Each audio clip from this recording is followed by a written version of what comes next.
आज की इस पत्रकार वार्ता में मैं आप सबका बहुत स्वागत करता हूं। मैं पिछले 2 दिन से देरा ज़िला में पार्टी के सदस्यता अभियान के लिए प्रवास कर रहा हूं। आप सब जानते हैं कि 2 सितंबर से पार्टी ने सदस्यता अभियान प्रारंभ किया है और गत वर्षों में पार्टी का जो स्थान बना है वो पूरे दुनिया में सबसे बड़े दल के रूप में हम स्थापित हुए हैं।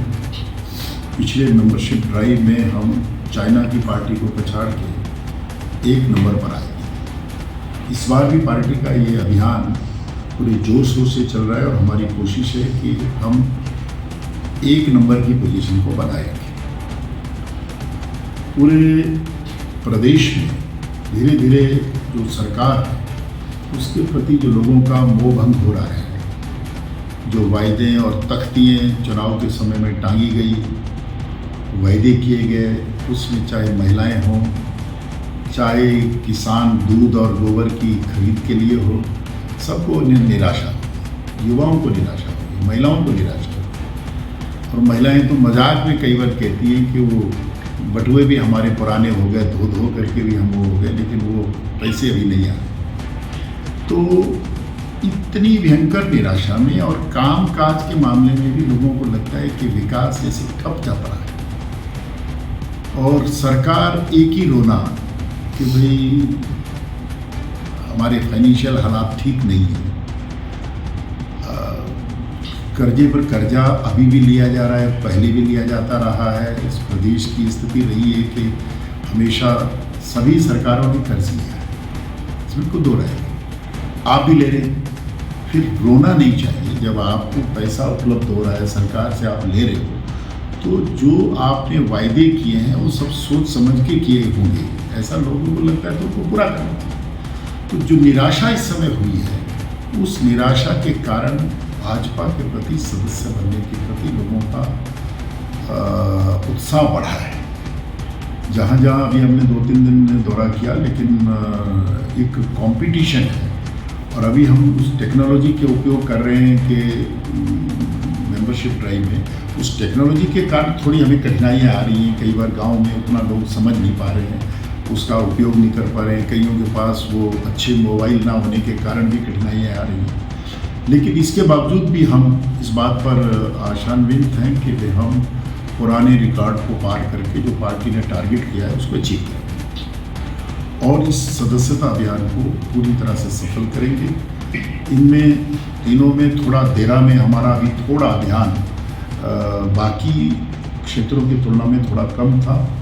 मेरी यहाँ भी बातचीत हुई है, बैठक हुई है और मुझे लगता है देरा भी लगभग बाकी मंडलों जसवा, परागपुर और ज्वालाजी के मुकाबले में आ जाएगा। तो हम प्रदेश की जो अपेक्षा है इस जिले से उसको पूरा करें।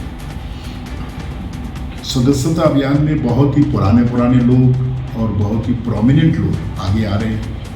सेना से और कर्मचारी जो रिटायर होके आ रहे हैं उनमें भी बहुत अच्छा समर्थन पार्टी की तरफ देखा जा रहा है।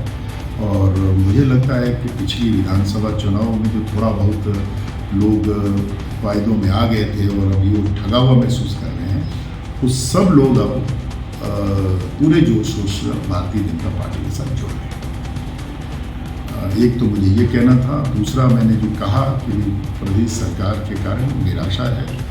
सरकार कोई ऐसा काम नहीं कर पा रही है जिससे लोगों में एक आशा और उत्साह का संचार हो। जब लोग कोई सरकार को बदलते हैं तो एक लोगों में एक उत्साह होता है, एक जुनून होता है, एक जोश होता है कि ये नई सरकार क्या करे। लेकिन मुझे लगता है ये जो 2 साल होने को आ रहे हैं सरकार के, इसमें लोगों का जुनून तो ठंडा हो गया, जोश भी ठंडा हो गया है और अब लोग निराशा की दौर में जा रहे हैं और इस निराशा को शायद ये सरकार आशा में नहीं बदल पाएगी। अब धीरे धीरे ये निराशा चुनाव तक, अगले चुनाव से पहले तक इस सरकार को उखाड़ फेंकने का जोश लोगों में आएगा, ऐसा मुझे दिखाई दे रहा है। और भारतीय जनता पार्टी पूरे जोर शोर से विधानसभा के अंदर, विधानसभा के बाहर भी सरकार की जो जन विरोधी नीतियाँ रही है उनका बहुत मजबूती के साथ जयराम जी के उसमें नेतृत्व में उन्होंने पुरजोर विरोध किया है। सरकार को घुटने टेकने के लिए कई चीज़ों पर मजबूर किया है। सरकार ने जो अनाप शनाप संस्थान बंद किए और सरकार जो कई जगह पर सामाजिक जिम्मेदारियों का निर्वाह ठीक से नहीं कर पा रही है, उन सब चीज़ों के प्रति सरकार को घेरा है भारतीय जनता पार्टी ने। और हम प्रदेश के लोगों को ये विश्वास दिलाते हैं कि आने वाले समय में भी हम इससे और ज़्यादा मुखर होकर के जनभावनाओं को सरकार के ऊपर जनभावनाओं को लेकर सरकार पर हमलावर रहेंगे, सरकार को मजबूर करेंगे कि वो ऐसी नीतियाँ ना अपना सके और लोगों के प्रति जो एक अन्याय का प्रभाव वो हो रहा है वो ना हो पाए। लगता है पूरे देश की ये चिंतन था कि बार बार लोग तंग हो रहे थे कि बार बार चुनाव होते हैं और आचार संहिताओं से बार बार लगने से विकास प्रभावित होता है, लोगों को परेशानी होती है। इतना बड़ा देश है, कुछ ना कुछ हर साल ऐसा लगता है 5 साल इस देश के अंदर एक ही उत्सव सबसे ज़्यादा होता है, वो है चुनाव। कहीं ना कहीं चुनाव लगे हुए हैं। और अब धीरे कुछ सालों से ये भी हो गया कि जो सरकारें हैं उनके भी पूरा फोकस उन चुनाव पर हो जाता है। तो निश्चित तौर पर डेमोक्रेसी में जो लोगों पर इसका प्रभाव आता है। तो इसलिए एक विचार लोगों में बहुत दिनों से आ रहा था, सरकार भी इसको चिंतन कर रही थी कि एक ही बार सब चुनाव हो जाए और इसके ऊपर अच्छा मंथन हो, विचार हो। और इसके लिए सरकार ने कमेटी भी बनाई। हमें ये सौभाग्य है केंद्र सरकार को कि उन्होंने जनता की इस विचार या इस चिंतन को